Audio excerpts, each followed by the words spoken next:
Hi, I'm Pete Shau. You may know me from the RTO Show podcast, but today I'm doing something a little bit different. APRO and Wow Brands have launched a special project to bring the story of our industry to life like never before. They've asked me to sit down with some of the true legends of rent-to-own, capturing their stories, their impact, and their vision for the future. And now I get to share those conversations with you straight from the legends themselves. All of this leads to something groundbreaking, though. A new book, The Rent-to-Own Revolution, A Definitive History of Advocacy and Consumer Access, written by APRO CEO Charles Smitherman and Wow Brand CEO Brian Krast. The book explores the grassroots of RTO, the advocacy that has defined it, and the future that we're building together. Here's where you come in. We're giving away free copies once the book is released. Just head over to the RTORevolution.com and sign up for a chance to receive a copy in early 2026. Don't miss the chance to be among the first to hold this piece of RTO history. That's RTORevolution.com. Check it out and become a part of RTO history. Hello and welcome to the RTO Show. I'm your host, Pete Shau. And today, something I kind of wanted to do, we kind of go back to the beginning and then come back here in a couple of different ways. Mike Tissot on the show again. Second time. How about that? Yeah. I must have done okay the first time, Pete. Yeah. So this time it's a little bit different capacity, right? Because we're talking about the Legend Series. And the Legend Series, you cannot have a Legend Series if you're not talking about Darrell Tissot. Like, he comes up in every conversation, in every way. I think he mentored the mentors almost. You know what I mean? And there's one of those things that he helped pioneer, he helped lead, he helped mentor, he helped grow businesses that weren't his own. He got you in it. I still remember that conversation when he told you it was time. Hey, you got to make that decision. It was a hard sell, Pete. And, and then going along with that, you've done a great job, Mike. You have killed it on your own in what you do and how you do it. Listen, it's not on my own. There's 504 people and an amazing team of leaders and my VPs, Judy and Ben and Rachel, and it's far from on my own. I feel like I'm just the conductor most of the time. I don't. The team I have, the managers we have are just, they're next level. The amount of care they have is just, it's insane. I would never say that you don't have a great team, because listen, every time that we go with it, man, they are just killing it. Yeah, they're killing it. But you're right, though. You're a good conductor. What do they say about the conductor? They say the key to the conductor is being willing to turn your back on the crowd, So yes. Maybe you make better decisions if you're willing to turn your back on the crowd, I guess. Well, I think keeping your eye on the ball has been an amazing thing. And one thing that we wanted to do is we get a 2-for-1 on this one. We get to talk about Darrell Tissot, who left an amazing legacy here, and to be able to be on the Legend Series with Mike. And then Mike gets to pass it along to us. We kind of get both sides of that story. Going back a little bit, and I didn't know this, you guys started out in a small service station? Is that right? Yeah. It'll be hard for me to go through this without crying, but my dad was a crier and I'm a crier. My daughter's a crier. So you might get the bonus tier. My dad started his business, on a baseball field, Pete.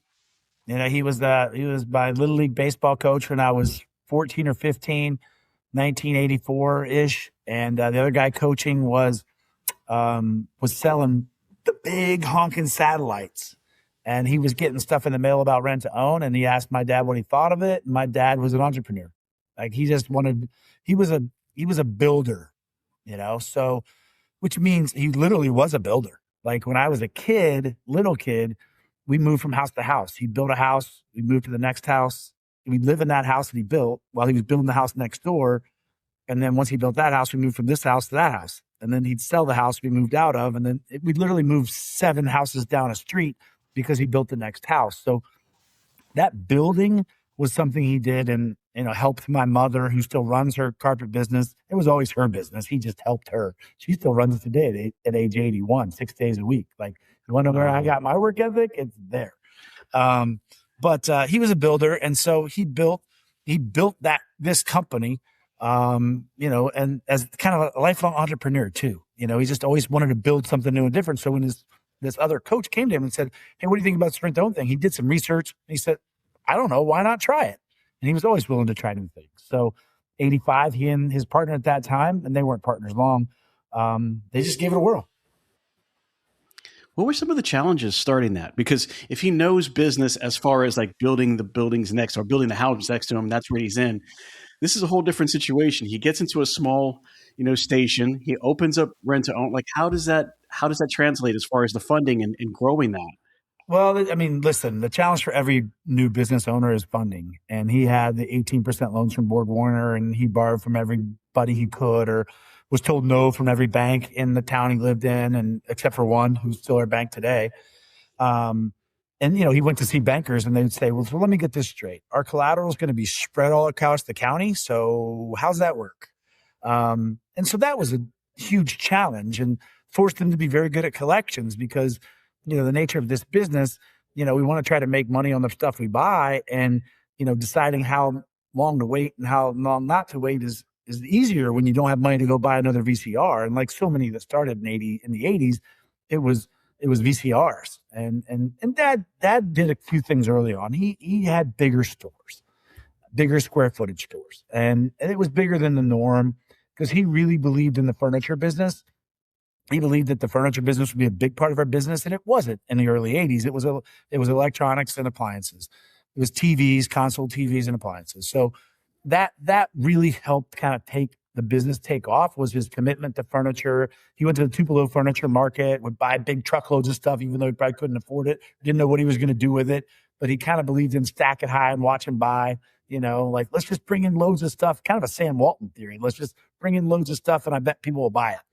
And so that was some of the things he started early on. And, I'd say the other thing was hard is just people understanding his leadership style, which was so much about giving people freedom to make choices and make decisions and a lot of rope. He was always like that. And we still have that today. So many decisions in our company are made at the store level, and that's all him. Nobody can make the decision from the home office. They need to make it at the store level, close to the customer. The best decisions get made close to the customer. And so he always believed in that. And so finding people that, like Diane Smalley, who still works with us today, who are willing to do that was hard, because a lot of times folks want, like, if A happens and B happens, do C, and we operate in so much gray area in this business, as you know. We just want to take care of customers. We want them to come back, and we want them to be customers for life, and we want them to tell their friends. And gosh, we've been around for 40 years. We got like 3 and 4 generation customers, and that's huge. And that's probably because of a lot of the things that he allowed employees to do early on, just taking care of customers. So what did the first store look like? Because I've seen some of your stores. I've seen some of the videos. I've seen some of the pictures. I remember at one point in time, we were doing that challenge where you took, and I loved it. You had a great idea. You wanted to show your store and what it looked like, and we did that challenge. And it was great. So describe to me what the first store looked like. The first store was in a service station south of Hillsboro, Ohio, and it was concrete floors and 4 or 5 couches and 3 or 4 living room suites and a stack of VCRs. I mean, there wasn't a lot of money spent on the frills. I mean, the first store I opened in 1997, I physically built the countertops, did the drywall, painted the store. Like, store was all, we just put it together ourselves. The drywall in the Circleville store, which is the first store I opened in 97, is pretty bad. I'm not a very good drywaller. I'm not bad at renting TVs, but you don't want me doing your drywall, let me tell you. But we did all that stuff. We did it all. And that's what the store looked like. It looked like we built the counters. It looked like we laid the carpet. It looked like we painted the paint job. And we put as much stuff in there as Dad put as much stuff in there as he could afford to buy. And when people rented it, if he had enough money left on the credit line, we bought more stuff. I was reading something that your dad tracked. Darrell Tissot was the one to track months to recover costs. And that's something that you still do today. That's an old number. Not a lot of people do that. Wow. But you carry it through now? I still do it. Yes, absolutely. I track too many numbers. Data is my obsession. And he would track months to recovery, to how quick he would get his money back, because that's when he would have enough money to go buy something else. And he was always a big Lotus 1, 2, 3 on those like 5 1/4 floppy inch discs that he'd put into that PC, we still track that today. We don't recover our money nearly as fast as he used to. Well, that's true. But I mean, everything costs, the costs are changing every day. It's crazy. But, going back, like those months to recover, something that you pulled with you, I see some principles here that he kind of had the foundation of what he did is how he grew things. One of the principles were, if you take care of the people who take care of the customers get the best care. Describe that to me and how you feel like that is today. As the owner of my company, I know I have two jobs. The first job is to make it a great place to work. And I would say 90% of everything I do, I try to figure out how to make it a better place to work. How do we make the benefits a little bit better? How do we make the compensation better? How do we make the empowerment that we provide for employees better? How do we make the training a little bit better? Always trying to find ways to make it a better place to work. And then also trying to find ways to make it a better place to shop. And I probably stole that from my mentor, Gary Fairman. He always talked about making it a great place to shop. And I think that's every owner's job. If we can make it a great, our folks are only going to treat our customer. I don't get to interact with customers very much. I have customers I love. I have customers like Anna Fent from Hillsboro, Ohio, that came in every Friday between 4 and 4:30 to make her payment. And she'd rent about 3 or 4 things until Christmas time. And then she'd use us to have access to 3 or 4 more things that she'd buy for presents for her kids. And then she'd pay them off the first of the year. And I have relationships with Brenda Shook in Lancaster, who every year says, "Hey, can you buy me some Halloween decorations?" And we say, "Sure, Brenda, because you've been around a long time." And then she'll bring me cookies and a flannel shirt. And I've met her 20 years ago. So I have a relationship with some folks, but I don't as much anymore. And so making sure our folks at the front lines have the authority, the willingness, the security to take care of customers makes the difference. It makes all the difference. And we don't have a regional manager team, which is amazing. Rachel and Ben lead an amazing team of regional managers, and some of them have been doing it a long, long time. I would be remiss to say that Jeff Borders is not a dinosaur. He's just the oldest regional manager. He reminds me he's not a dinosaur. And their job is not to log in and do stuff. Their job is to direct and coach and help people make good decisions in stores. So if there's one philosophy, if there's 2 philosophies that have flown through my dad to me, it's, hey, keep trying new products, because it was furniture before furniture was cool. And then it was laptops before laptops was cool. And then it was all in on gaming before gaming was a big deal. And then our tire business is next level, and people have started and stopped and not even tried it. And then allowing folks to make decisions for our customers. Those are 2 things that drive the success of our business 40 years later. I got 40 years on the side of my 40 years. We've been in business 40 years. So. And that tells a tale. I think that the tale it tells is our business is a valuable transaction for a lot of people. If a small town entrepreneur that was laying carpet and building houses could get with another guy that he was coaching a baseball team with and open a business, and it's still here 40 years later, that means we're doing something pretty incredible for customers, right? We're providing access to products that they didn't have access to. My dad told this story, and it brought tears to his eyes when he told it. He told about the story from Lynchburg, this guy from Lynchburg, Ohio, that he thinks was one of the first people that paid out a washer and dryer. And they said, "Mr. Tissot, thank you so much for opening this store. We would have never had a chance to own our own washer and dryer. We've been going to laundromat for 20 years. We would have never had a chance to own our own washer and dryer. And it saved us so much time. It saved us so much money. We thank you so much for opening this store." Like, that's what we do here. And it's super cool. Looking at some of the things that he brought forth, the way he was able to do it, the people he was able to touch on both sides of the coin, because, it's not just the customers. He's touched a lot of employers, a lot of employees, a lot of owners, a lot of entrepreneurs in ways that they're thankful for. Over the years, they're really thankful. He became he's a very jolly man. He was probably real life Santa Claus, honestly. But he became very loyal to the industry very quickly, because he believed that the people he met in the industry helped him thrive, survive, and he became confidants, and he was so willing to give back. And I had a full circle moment about a month ago, and you had Ben Leach on here, and Ben came out to visit me for a couple of days. And it was like, oh, wow, this business, it's not fourth generation, but like my dad was kind of a mentor to Ben's dad, and Ben's dad, Len, was absolutely a huge mentor to me. And now I have a chance to be a mentor to Ben. And like, whoa, like that's cool. Like I literally was like, I think my dad would be proud of me for helping Ben out, I think so. Because is there anything else we want in life than our dads to be proud of us? Really? I mean, honestly, we were talking about that not that long ago, about the basic necessities of what we need. And that was one of the top three. We want approval from our parents. You're a guy, you want approval from your dads because you just want to do right.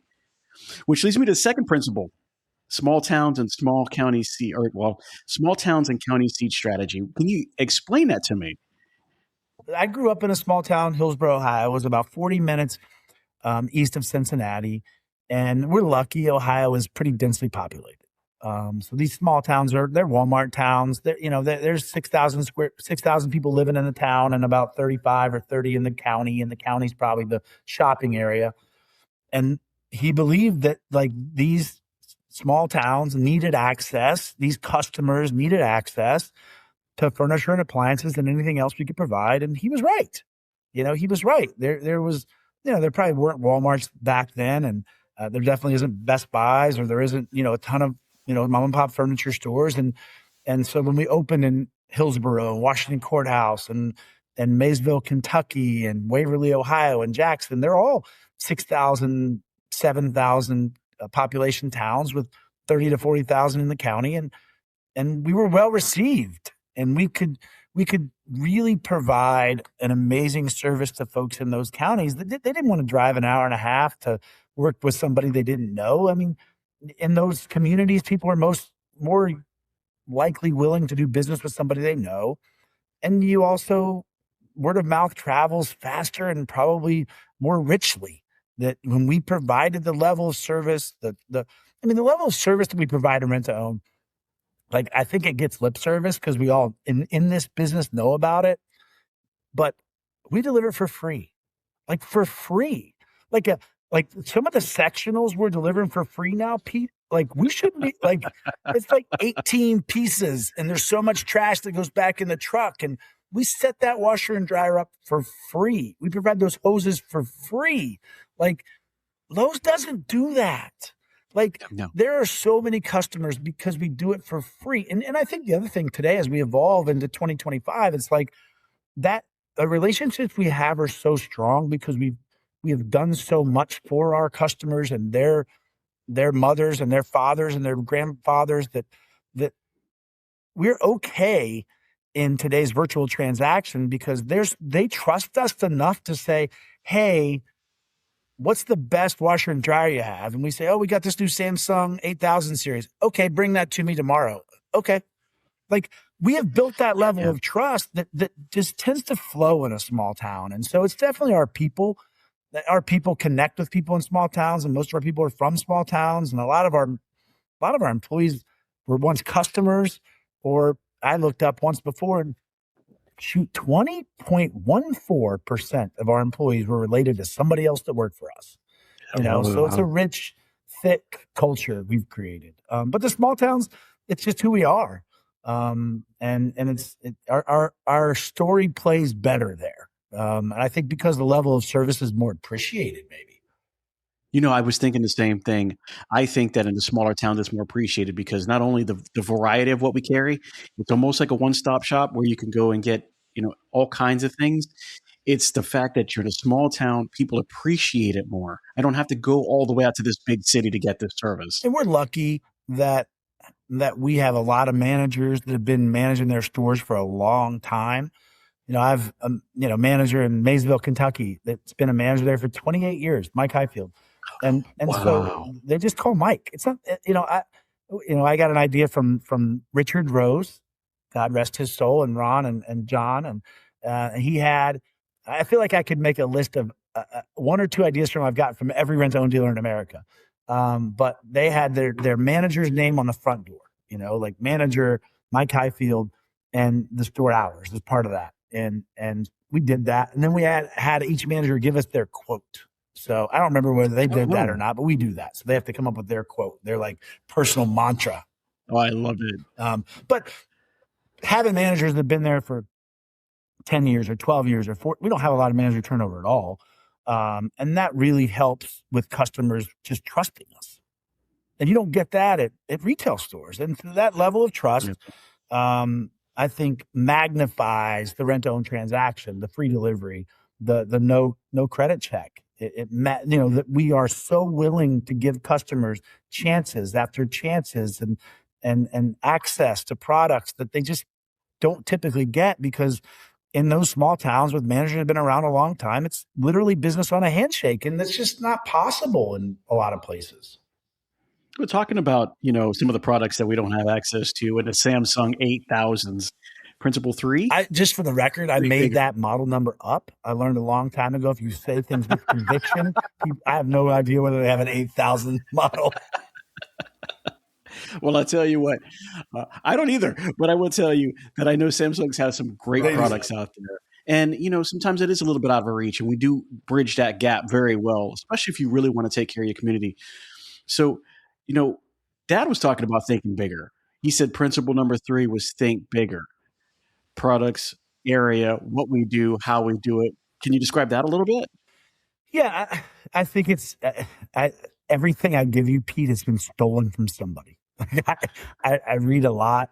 I think started reading a lot more a decade or so ago, and I listen to a lot of podcasts, but I think it comes back to, maybe I'll give Cam Kiger, one of our regionals, some credit for really pushing this. It's the people in the process and the products and figuring out ways to continue to drive those 3 Ps. If we can continue to educate, keep our people curious and keep them teachable and keep, training them on leadership skills as well as on product knowledge, we're going to get better. If we can keep testing and trying new products. And then one of the things I talk about a lot, Pete, is again, it's stolen from somebody, so I apologize to whoever I got this from, that focus on your strengths and address your weaknesses. And I think it's easy to look at your weaknesses, and we look at weaknesses in store X is not renting enough of this. But I think what we do a better job of now in our company is focusing on our strengths, which is, the Salem, Ohio store rents desktop gaming really well. How do you pour gas on that? Like, how do you take a product that's doing really well and pour gas on it? And that means more product. That means better merchandising. That means better marketing. That means better education. That means, get maybe an incentive program to sell more, whatever it is. But those are the envelopes that we tend to push, is with really trying to pour gas on some things. And then the processes would be technology. I mean, I'm so lucky to have a partner in Wow Brands that can help me push technology in so many different directions, whether it's the CRM we work together to create, whether it's online leads that we get a high level of, whether it's paid leads or non-paid leads, whether it's a new special order platform that they built for me. Like, that's how we're going to use AI this year and next year to not just help us Google better, but also be our thought partner. So those are, that's definitely, technology is a huge place for us to accelerate our business. Well, you said something that really stood out to me, that, you said your ideas are unoriginal, you read a lot, you do a lot of podcasts. Listen, it takes somebody important, and it's a difficult thing to do, but to be able to do it. I was doing an interview with Will Jackson, and he said the same thing. He's like, hey, we read a lot, we kind of regurgitate in a different way, but it's all done. And he was told, and I love this, and we use this to this day, it makes you an information broker. There are people that haven't heard it, they haven't read it, and they don't know what you're about to say. And when you say it with your spin and how you do it, that was the first time they heard it, and that makes it special to them. And I feel like a book, or podcast, your podcast. My friend Ryan Hawk has an amazing podcast I listen to all the time, and I told him the other day, I said, I feel like you just introduced me to people. You would introduce me to ideas and books, and it's my job to pursue those and to try to dig deeper.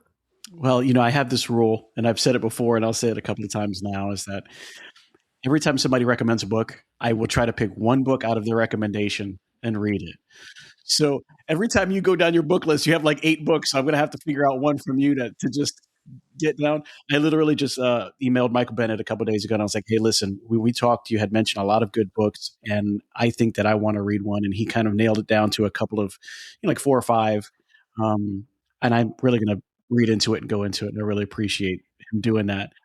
But getting back to it, Dad had a famous quote: "If you're not growing same store sales, then you're not doing business. You have no business adding stores." And I've heard you say that before.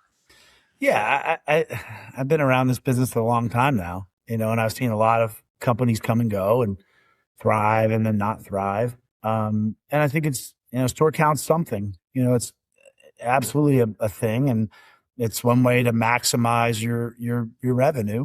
But if you're not growing your stores you have, then there's a problem inside the stores that you have to address before you make more of them. And we're blessed to have grown same store sales every year. And we keep opening stores. We have a new one we're going to open in the first quarter, and very, very slow, very strategic. We got to have a good lease. We got to have somebody to run it. It's got to be geographically connected to one of our other stores. You're not gonna find any of our stores that are in an outlying area way too far away from another store. It just doesn't work for me that way. But if we are not growing Dad had a lot of quotes, right? He had, if you're not growing same store sales, you had no business opening stores. One of the things I tend to reference a lot is, talking about, team members that may be underperforming where we have high expectations. And he would say that they don't know or they don't care, either of which I have a little problem with. If they don't know, we can help teach them. If they don't care, that's a whole nother deal. And so, we know that the success of Countryside Rentals Rent to Own has everything to do with the massive amount of people that care an awful lot.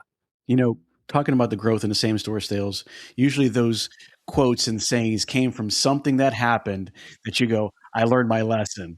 Is there something that happened back in the beginnings where, you and Darrell were like, hey, this is something that kind of came back and bit us, and I need to make sure I work this out before I move on? No, we've not had any major business snafus. I made a few mistakes when I worked for Dad when I was in college in the summers, and then was able to just go back to school. And, we opened a store to get rid of used merchandise, and that was all it was going to do. And that was stupid, but he let me make that mistake. He was really good at letting people make their mistakes and learning from them, maybe a lot better than I am. But nothing major. I think it was always, he was very frugal, and the cost of money when he started was high, and it was a struggle, right? I mean, the founder of every rental owned business that you talk to, it was a struggle. And I wasn't a part of the struggle. I was a kid, but I'm aware of the struggle. And so I think that ultimately was what it is. Like, don't overextend yourself because it could get hard again, and we were lucky that we grew same store sales and we, got out of debt and were able to kind of move forward. But, I don't think he ever wanted to be beholden to Borg Warner again because it was hard. There is something that I noticed when we're going through all this. He didn't like gold numbers on the walls of the store, right? There was no reminders in that type of way. And I remember that a lot of people do that. They have you want 30 deliveries, and they'll post it in the bathroom, and they post it in the employee room and stuff like that. What made his decision to not go that way? There were goals. Maybe they were silent. Maybe they were secret. Maybe they were written on a napkin somewhere. Right. But there were goals. I think there's a difference between goals and standards, though. And I think that 40 years later, I think we have been reminded of that at our company. You can set a goal, but there's a big difference between setting a goal and establishing standards. Like we have standards at Rent to Own, that we're always going to deliver this much, and we're always going to close here, and we're always going to, collect this way, and we're always going to have our inventory in this shape. And we know when we do those things, we run great stores. And so I think that he was also of the belief if you maintain good standards, whatever your standards happen to be, that, people want to work there and people want to shop there. And again, that's what we're trying to do. That's, to steal Simon Sinek, who Chris Kale, thank you, Chris, accuses me of just quoting Simon all the time. The infinite game is real. Like there's no finish line. Like we have hit so many goals in our business. And every time I hit one, it's like, wow, that wasn't nearly as exciting as I thought it would be. Right. it's the journey, and it's the journey you get to have with your friends that work for you. And it's the journey you get to have in this business with all your mentors and all your colleagues, and with Angie and her family at Mike's Rent to Own, and Lynn and Gary. And like, we get to bounce everything off everybody, and I've been lucky to be involved in all that stuff, as I've been a part of the industry. But we have goals. We have big goals, and there's usually a bonus tied to it too, Pete. Well, the goals are great. Goals are always helped push you to the next level. I would imagine that as soon as the first rent-to-own store opened, the goal was open 2 and 3 and 4.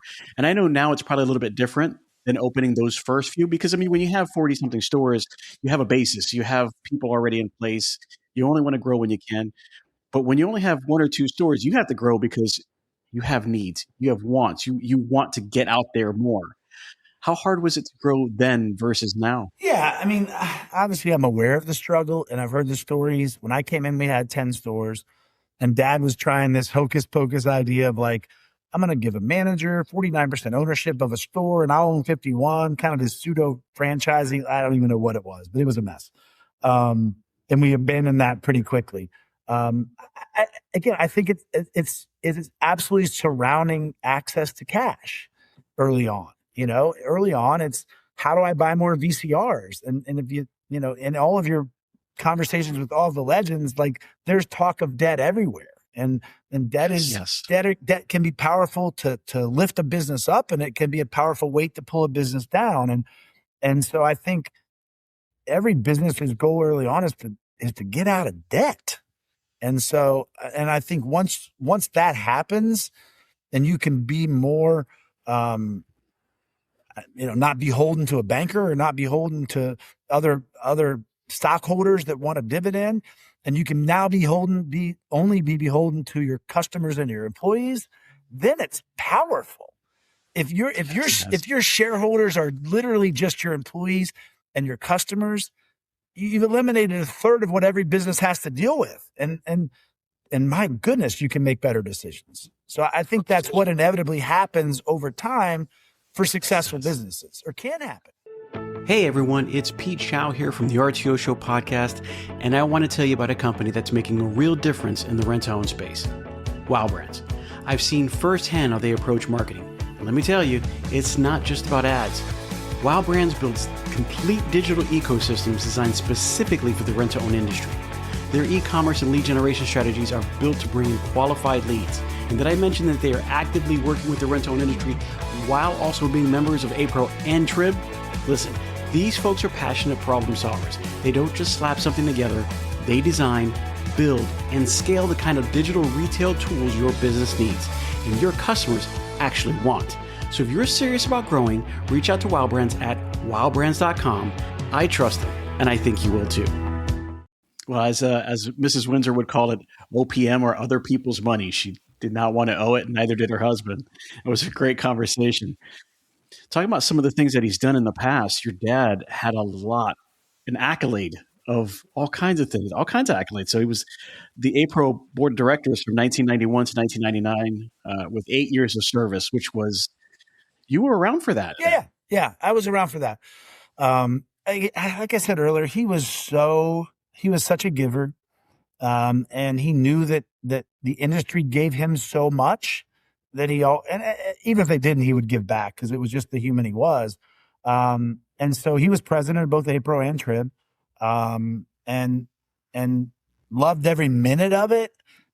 He was president of TRIB for 2 years. I think he was around president of APRO for a couple years, and on the board. There's some great pictures of him and Tiger and Shannon and Ernie and all those guys that year, and had some great friends, him and Kevin Quinn and Ted Wilson, and used to play golf, and Dick Eichland would play golf together, and they'd share ideas. And it was a fantastic, I think, friendship and camaraderie he had. But let me tell you, he believed in the TRIB buying group like nothing else. And he believed in, what can we do to get together and have strength through unity and buy from the same vendors, because it was hard to get vendors to want to buy from us in the early 80s. And if we all get together and we all buy from the same vendors, then we'll mean more to them. and it'll be better for all of us. And so, I mean, he pushed a lot when he was involved in the board and on the as the president to like really, really wanting to force people to buy from TRIB. And people didn't like that because they were on their own company. But like he and Slats and John Blair was president, was the executive director at the time, were like, they wanted people to report what percentage of your purchases came from the TRIB dealer. Like, you need to be honest and tell us what you're not buying from TRIB, because you need to buy from TRIB. And he waved that TRIB flag probably until the day he couldn't wave a flag anymore. Well, I mean, he's done a lot more. President's Award of Excellence in 2000. He had the Ernie Talley Lifetime Achievement Award in 2004. I mean, what did these awards mean to him? You know, kind of through your lens, what did it mean for him to be able to be recognized by all these peers and all this?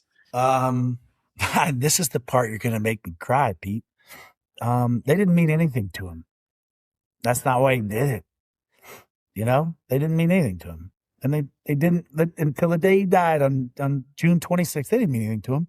You know, what meant something to him was the lives he was able to touch, of the people who worked at Rent to Own, of the people he was able to touch that worked in the Rent to Own business, of the friendships he made. My goodness. Like, I mean, he called his buddy Ted Wilson and asked Ted to come work with us for a week and figure out if he needed to keep working at Rent to Own or he could retire, if I was okay to run it. Like, that's what meant something to him. Like, it was just that. It was sitting at the picnic table with young Lynn Leach and telling him what he knew about Rent to Own. Like, the awards didn't mean anything to him. And that may not be what you want to hear, but that's the truth. Everybody's different. You know, it's one of those things that I think he sounds like somebody who would have just been humble enough to be around the people that he helped get to where they were and helped him get to where he was. And that was enough. It was. The accolades along the way does mean a thing, though. I would mean something to me. You know, hey, this guy's really doing a good job. Didn't mean anything to him. He couldn't tell you where the trophies are. So talk to me about the Ohio Rental Dealers Association, because we've talked about APRO, we talked about TRIB, we talked about his accolades in there. Was that something that he was in as much as you are? Absolutely. You know, we are lucky in the state of Ohio. We've always had like a good nucleus of rent-to-own dealers who would do whatever needed to be done, you know, to fight if we needed to fight or go somewhere if we needed to go somewhere. And it was Dad and Ernie and Gary for years. I mean, those three guys, whatever needed to happen, getting the bill passed or going to DC, that was Dad and Gary and Ernie. And there was like the three amigos, you know, they had a nice frenemyship for a long time, you know, and they got along great and did what we needed to do in Ohio. And today it's not that different. You know, Ernie's, you know, still got stores in Ohio and Keith Fairman is running that company, and Joe Fisher, and Randy have Eagle Rent to Own. And we just had a good little nucleus of 4 or 5 rent to own guys and gals that run good businesses in Ohio. And so we've done our dead level best to make sure we're protected and make sure we have good friends in DC and in Columbus. You know, I'm lucky that I've been able to establish relationships with some folks in DC and in Columbus. My dad encouraged me to do that. You know, we would go to DC when he was involved. And maybe the 9-hour car drives to DC were the best part, you know, in hindsight. Maybe it was the drive, maybe it was the ride, not the visits. I remember going to Monticello for an event, you know, probably 98 or so, which was really super cool. But he taught me, he had a relationship with Mike DeWine, who's the now governor, who was a senator at the time, that how having those relationships are important. And so I've continued to forge those. A senator from Ohio, you know, is a good friend and has been into our rent to own stores and knows exactly what we do for customers. There was a gentleman, Zach Space, who was a Democrat from middle of Ohio, and we collectively, about 10 of us, went and helped do calls for him back, I don't know, 10 years ago probably. He was a great friend. Steve Stivers from Columbus came and spoke at an APRO event in DC. He was a great friend. And I think I think it's important for people to understand what we do for customers and how our transaction really works. And so I've always been, because my dad taught me, let's invite congressmen, senators, state, local into our stores and let them meet some customers and see exactly what we do. And we've done that forever. What was one of the things that stood out? He did so much. He did a lot in APRO. He did a lot in TRIB. But when you're talking about the RDA, that's the legal stuff. That's the stuff that can really shut us down. What's something that you could remember that Dad was a part of that you can be like, I'm so glad that I had a part in that, or I saw it, or I heard about it? Well, he was around during the Henry B. Gonzalez days. You've heard about that. And so, being classified as, as a lease and federal credit sale is bigger than anybody in this industry really realizes. It's not been around a long time. So he was part of that group with Wayne Chambers and Ted Wilson, whoever else was there in the late 90s, early mid 90s, to make sure that we were protected in that way. And while, it still gets talked about at times, it's important to talk about. And I think the way that, our state law in Ohio, he was part of that being built, where we have price controls, we have certain things that we, are regulated to do and to not do, and we do everything by the book. And so putting that in place, him and Gary and Ernie getting that in place in the early 80s, provided this ability for us all to do business peacefully, and every lease you sign, there's a clause that says quiet enjoyment. And that's what we all want. It's just quiet enjoyment where, we can provide great products to our customers that don't typically have access to them, and in a way that keeps them coming back and wants them to tell their friends. And we keep doing it and try to do it for 40 years, right? Just keep going. That's the goal of business, is to stay in business. The infinite game, Pete. Talking about all these people that were involved, where did the Midwest Expo come from? That's Ernie Llewellyn too, man. I mean, he decided we should do it. And so, again, there's this faction of Ohio dealers with UHR and Showplace and I, and now Eagle, that, if we all decide we're going to do something, we can pull it off. Because we may disagree and commit, but we commit. And so the expo over the last, 15 years has become like the third largest rent-to-own event in the country. And there's 200 people that show up every year. Showed up again last year. Keith took over as the president of Ohio Rental Dealers and did an amazing job. Found a new venue and has great training. And our vendors, my gosh, Pete, our vendors step up to show up and do training. There's a work distribution center in Columbus, and they show up all the time. Almo Distribution shows up all the time. Ashley shows up. Symbol Mattress used to show up, and now the other group shows up. So it's, we're so lucky we have vendors that are willing to support that. But it was always about training. And I think because it was designed like that we do it in September. And it was always about, let's train our folks, our people that sell the stuff, how to sell more stuff. And it had a good purpose, and we had enough people committed to it that it survived, and it continues to just it does well. People show up, and every time they leave, their vendors or dealers are like, wow, that was cool. And I guess if you get that, you're doing a good job. Well, your dad's part of a very select few that, it's just, the legacy is amazing. What do you think makes him the best mentor, made him a great mentor, made him somebody that everybody went to? I think he cared. I think he cared, my dad passed away from Alzheimer's this year. And, before he got sick, the last 4 or 5 years before he got sick, every time I would go see my dad, I'd get ready to leave, and he'd be like, you sure we're leave? You sure we're leave? Like, my dad loved me, and, he would literally put his hands on my shoulders, and he'd get about 6 inches from my face.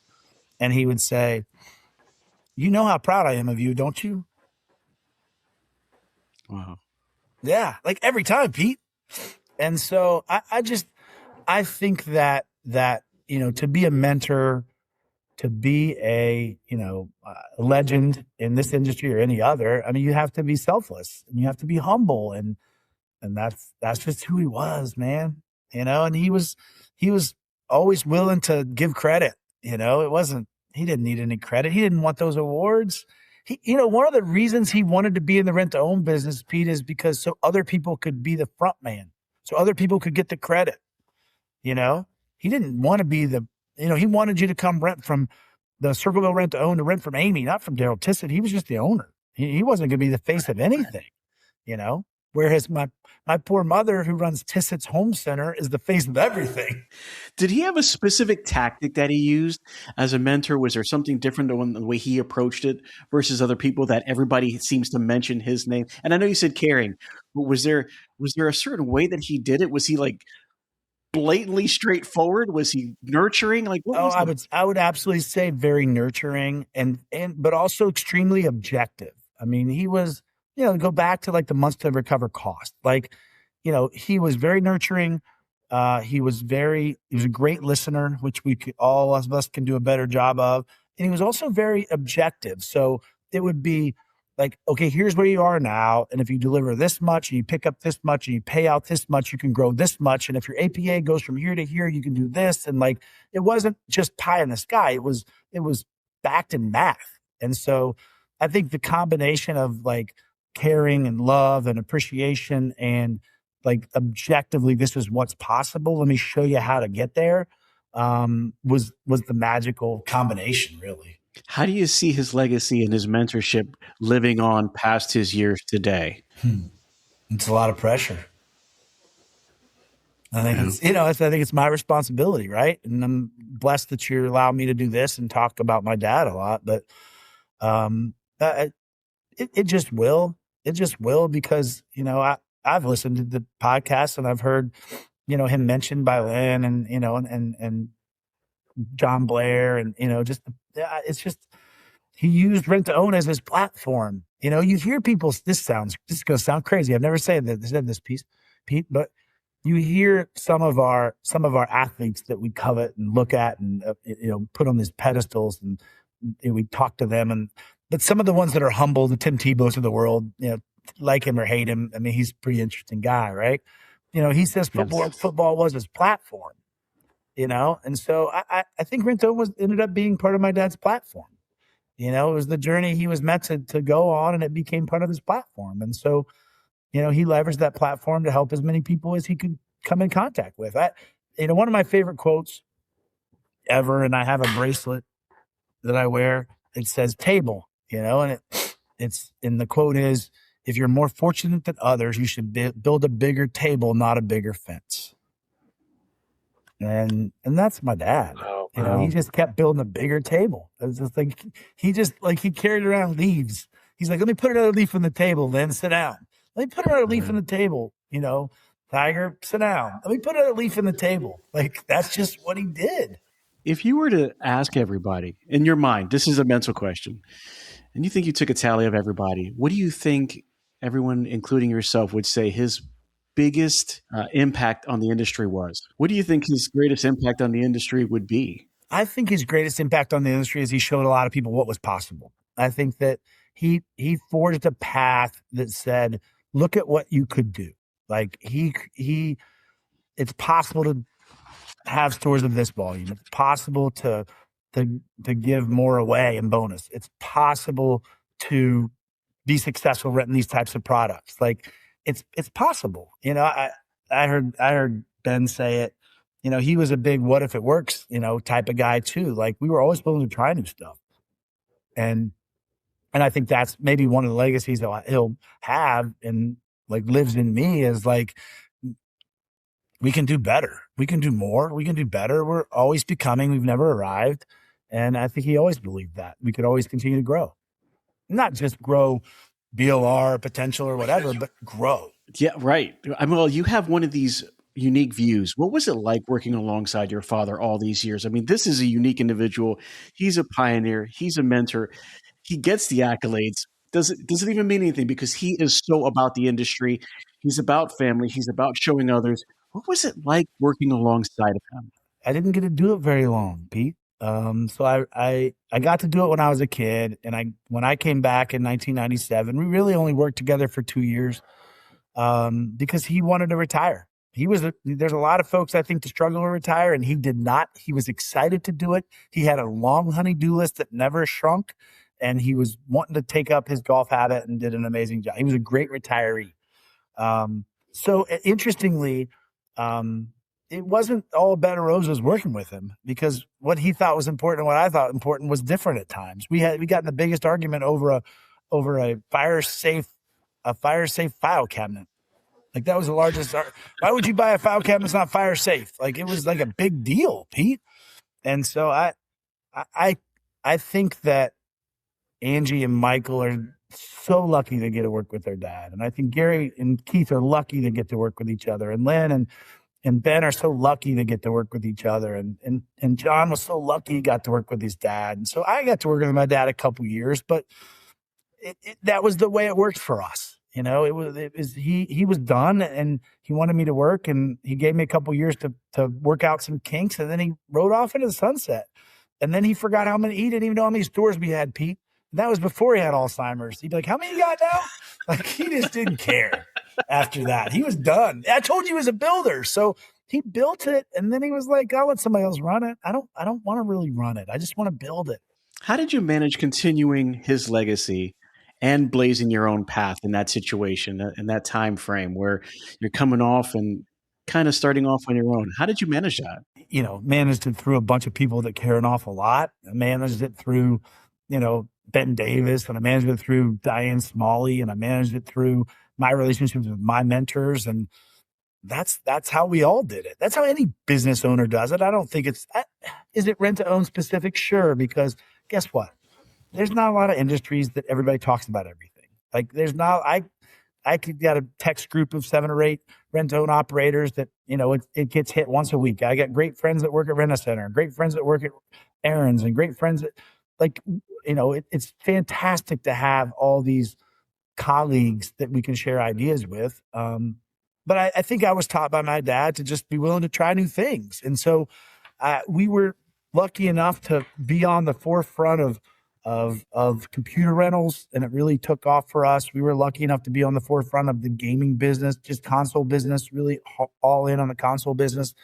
So we've always been a pioneer on trying new things. And I got that from my dad for sure, because he would always be willing to try it. And I think that a lot of times the new things are home runs, and a lot of times they're singles or doubles or triples, and they all add up, and they add up as either a home run sometimes, like doing tires in a rent-own store or renting laptops in 99 or 2000, or they add up as a single, or they add up as an experience that we learn from, because we've made our share of mistakes for sure. And it's not just products. It's, I've not made a mistake, like you asked, have you made a major staff? Like, well, no, we're lucky enough we haven't. We closed one store that we didn't love, that we ended up buying a couple Rent-A-Center stores, and, they bought that store. And so it didn't hurt us, but we've not made any major mistakes, but we just keep trying other things. I read somewhere once, Pete, that somebody said if you had more than 3 or 4 stores, one of them should be a laboratory. And I think that we continue to try to put stuff in the laboratory all the time. Yeah, I like that idea. I love that idea. Coming to the end of this amazing story that you've had about your dad and everything, something that's unique to you and something that you've done was the 40th anniversary. You did the 40 Days of Kindness. Talk to me about that. Well, I mean, that's my dad. My dad would say that his rent-to-own business took off when he started giving 10% to the church.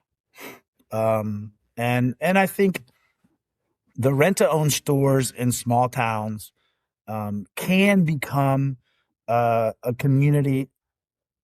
great community partner. And we either choose to or we don't. I've been lucky enough to get involved with a lot of schools.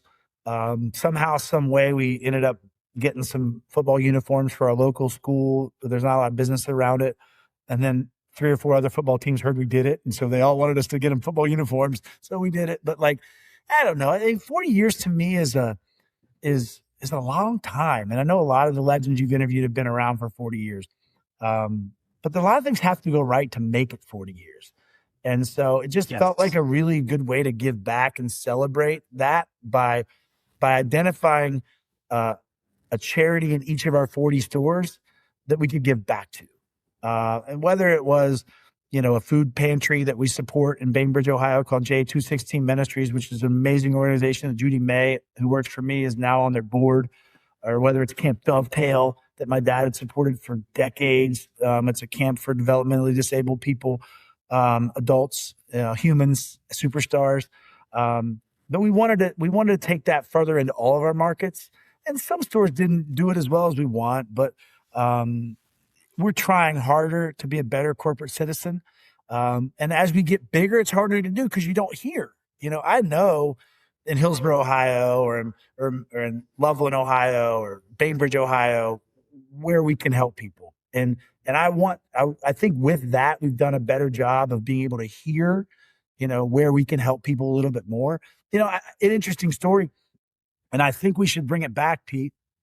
We used to do it Employee of the Year at APRO. And in 2008, one of our customers won the Employee of the Year, and her name is Kim Royal. Kim Royal works for a kind of a rehabilitation center in Lawrence County, Ohio. And she came to us as a customer. She's a great customer. She's been a customer for a long time. Ask us, hey, can you help me provide some of these basic needs for some of these folks in this halfway house? And so we would support them at Christmas time and all throughout the year, really, for like toiletries and towels and things like socks and underwear, stuff like that. But she was named the APRO Customer of the Year in 2008. And it was super cool to see that happen, to see how we, can transform lives by providing products that customers don't have access to. But B, that transforms itself into being a better community, better member of the community. So I guess I would challenge every rent-to-own operator to find ways to listen to our customers a little bit more and find ways where we could do 40 days of giving or 3 days of giving or maybe a couple times a year. So we were looking for more opportunities to do it, and celebrating the 40 years of operation, it just seemed very logical to do that. And I think Dad would have put his arms on my shoulder and said he was proud of me for doing that. I agree. I got to say, Mike, it's been a pleasure having you on. I love the idea of the 40 days. I love seeing your success. I love seeing your passion for the business. It seems like your father had helped you gain that, pass that along to you. You guys have a love for this business that I haven't seen ever. I got to say, I wanted to tell you, I was talking to the Strongs, Mike Strong and the family, and said, I got to thank you. You were one of the very first people that came on the podcast when I didn't know what direction I was going to go in. I remember you really helped at APRO, and you were like speaking for the first time. You're like, yeah, I was out of my, I was scared. I was out of my mind. But you know what? You did exactly what your father did, and you kind of helped me through that. You kind of give me some pointers, and you embraced me a little bit with the direction. And I really appreciate that. I wanted you to know that. And I want you guys to know that we appreciate you listening and being a part of the Legends series with us. If you want to hear more stories like Mike Tissot, Darrell Tissot, and their family and what's going on, you've got to dial in. Make sure you subscribe. You can go on to the podcast at www.thertoshowpodcast.com. You can hit me up directly at pete@thertoshowpodcast.com. Email, let me know what's going on. You can also go on there and get some swag. It helps out the show. And then we're on Facebook, Instagram, LinkedIn, YouTube, where you can subscribe, where you can see this. Mike, it's always a pleasure. Hopefully we see you very, very soon. You guys are doing wonderful things out there in Ohio, and I really, really want to tell you, I wish for your successes. I love it. I appreciate all you do with the business. Thanks, Pete. Appreciate you having me back on.